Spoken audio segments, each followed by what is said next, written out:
What is going on, ladies and gentlemen? Welcome back to the channel. My name is Paul. This is the Leeds Therapy. Thank you as ever. I don't know what that was, sorry. This is the Leeds Therapy. Thank you as ever for stopping by. Really do appreciate it. If you've not done so already, if you could hit the subscribe button for me, if you could like the video as well. Any comments that you want to make, please feel free to leave them in the comment section down below. It's been a couple of days since the last video. I tend to, sort of in the off-season kind of thing, quieten off a little bit unless there's major news kind of thing, because obviously all the news channels like Jer and Just Joe and stuff and things like that kind of have everything covered. But I just wanted to hop on and just talk about some of the names that have been mentioned sort of quite recently with regards to potential players that we're looking at, and just give my kind of 2 cents to them, and just to sort of see, you know, what everybody else kind of thinks with them. So we've got currently at the moment 1, 2, 3, 4, 5, 6, 7, 8. Is that 8? Yeah. I've got 8 players currently at the moment, just that seem to have a little bit of credibility to them, as opposed to the usual kind of just, you know, the normal Ryan Kent clickbaity kind of nonsense. But looking at it, the first one that I wanted to have a conversation about, let's get straight into it, is Frank Honat from Mönchengladbach. He is a Turkish midfielder that is looking quite good so far this season. He's been out for the majority of the season with an injury, but he's come back in.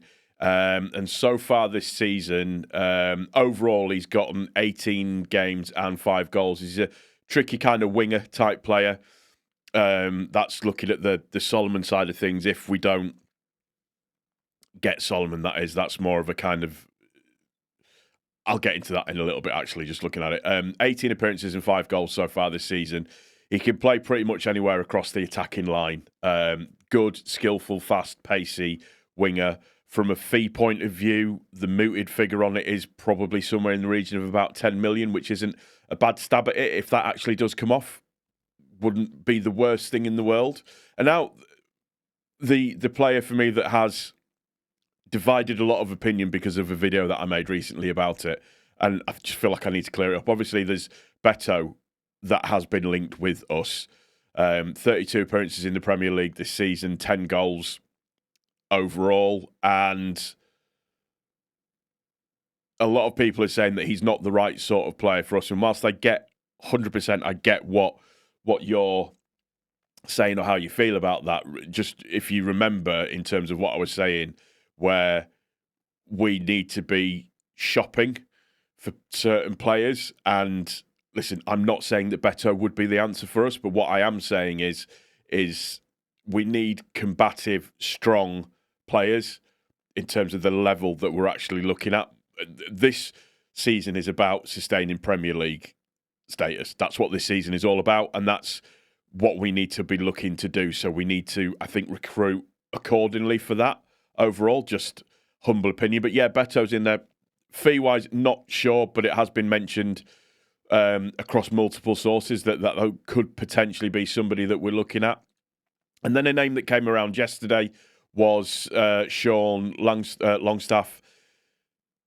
Been at Newcastle for a long time now. He's very much down the pecking order with all of the people that are already in there. Fee-wise, not 100% certain.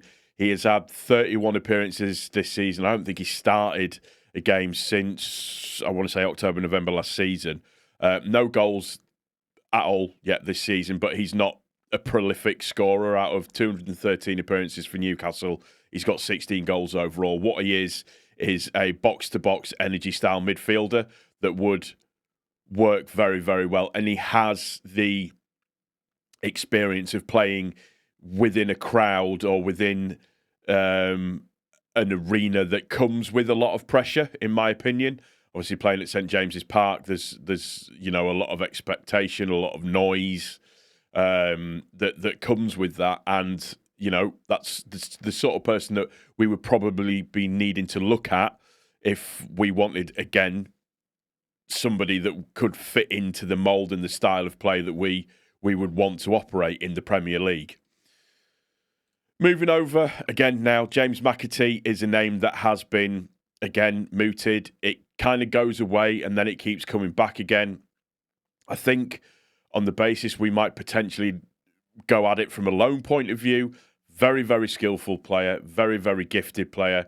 He's got 27 appearances this season for Man City and 7 goals across all competitions. I think the figure that they want for him is about 25 million. He would fit into that creative number 10 role 100%. He would be, and listen, don't shout at me for saying this, but he would be the yin to Aaronson's yang, if that makes sense. Whereas I have always said, and I've maintained, that Aaronson is that combative number 10 midfielder. He is very much that creative spark that we've missed, that Pablo-esque style player that we could potentially be looking for. Who knows? But whether or not we would stretch to 25 million, I doubt it. We just have to wait and see how the window goes and how that one actually progresses. Then moving next, Kufal from West Ham, again, is another option that we could look at. He is a very, very, very experienced midfielder. Great player. He's been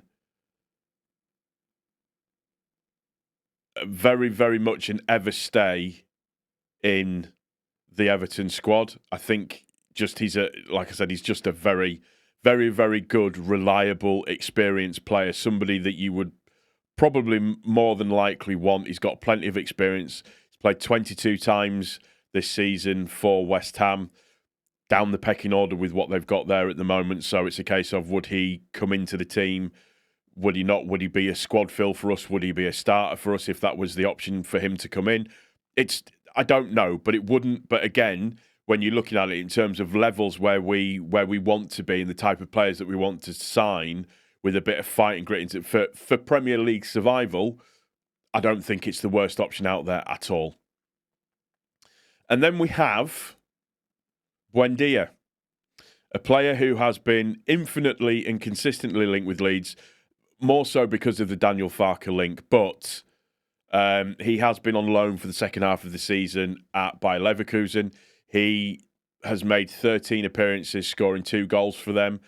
They are not going to take up the option to buy him permanently at the end of this season, so he's going to be going back to Aston Villa in the summer. So it's a case of whether or not we could do a deal there. I'd love to see him at Leeds, in all honesty. I think he could do a real job for us in Leeds United. Obviously, now we are a Premier League side. That could stand us in really, really good stead, because I think the big sticking point for him potentially coming, if he was ever looking at coming to us, was the fact that we were in the Championship and he didn't want to come down to Championship level. So now that that's not the case anymore, it could potentially work for us. And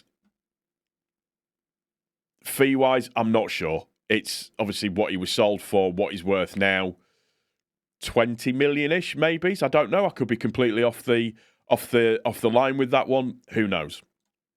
Then looking at another player that has been linked with us, Republic of Ireland player Troy Parrott, who has been plying his trade in the Eredivisie. I hope I pronounced that correctly. I probably got that wrong. Playing for AZ Alkmaar, he has this season 28 appearances, 14 goals. Really, really decent season for him. This has been kind of like a breakout season for him. There has been a little rumour around that there is potential that he could be an option for us. There's no sort of real finite with it. I'm just sort of more throwing this out there as a rumour more than anything else. So feel free, take it with a pinch of salt. Look at it. Decent player. The Eredivisie is a different league altogether to what the Premier League is. Obviously, he has been at Spurs as well. So he was originally, so let me just see. So Tottenham Hotspur, very much in the youth squad. He's done Millwall on loan, Ipswich on loan, MK Dons and Preston North End, Excelsior as well. And then obviously at AZ Alkmaar. But he looks like a potentially decent option. Maybe. We'll have to wait and see. And then from the keeper point of view, obviously there's Keller that we're looking at as a keeper. It's a rumour that won't go away. It's a thing that is still there. He is a very, very, very, very good keeper. The rumours are that in terms of, from a price point of view for him, it's a 40 million price tag.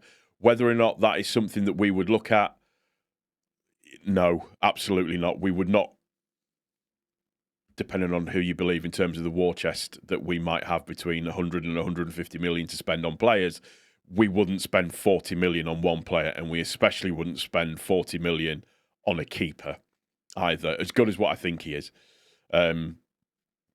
Excuse me. Oh God, windy pops. Or as good as what he could potentially be.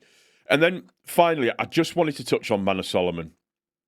Obviously, there's been links today not links today, but yesterday and days previous to that as well, that Marseille are strongly looking at him. Now, what you have to understand with Solomon is very much yes, he's a necessity, but he's very much that sprinkling of the icing of the cherry kind of thing on top. And depending what kind of price tag that Spurs would want to put on him, really, really dictates whether or not we would be in the market for him. I would love him to stay at Leeds. I think what he did last season was phenomenal. The last 6 games of the season in particular, he really stood out on his own in terms of dragging the club over the line to get the promotion sorted out and done, sealed and delivered and everything. But when you've got obviously Marseille that are looking Champions League, all of that kind of stuff, he might want to look at that side of things as opposed to coming over. Yes, I know that he's had a fantastic time in Leeds. I know that his partner has had an incredibly good time in Leeds as well. I think he was surprised at the love and support that he was getting overall. So it's a wait and see, I think. But I would suggest that Marseille would be the front runners for that one. And what I would say is if we didn't get Solomon, Honat could probably be that replacement that we might be looking for if Solomon doesn't come in, potentially. I don't know. That's going to do it for this one. I just wanted to put out there, and again, these aren't 100%. This is just me talking about players that have been linked to us as a club. If you've enjoyed the video, please don't forget to click the like button. If you've got any comments or any suggestions for players that we should look at, please feel free. Talk amongst yourselves in the comments, all of that kind of good stuff. And I will be back soon. I've got a little review of the season that I want to have a chat about. Hopefully going to do a collab for that one, but that will be coming soon, no doubt. Take care of each other. Most importantly, take care of yourself. I will see you on the next one. Cheers.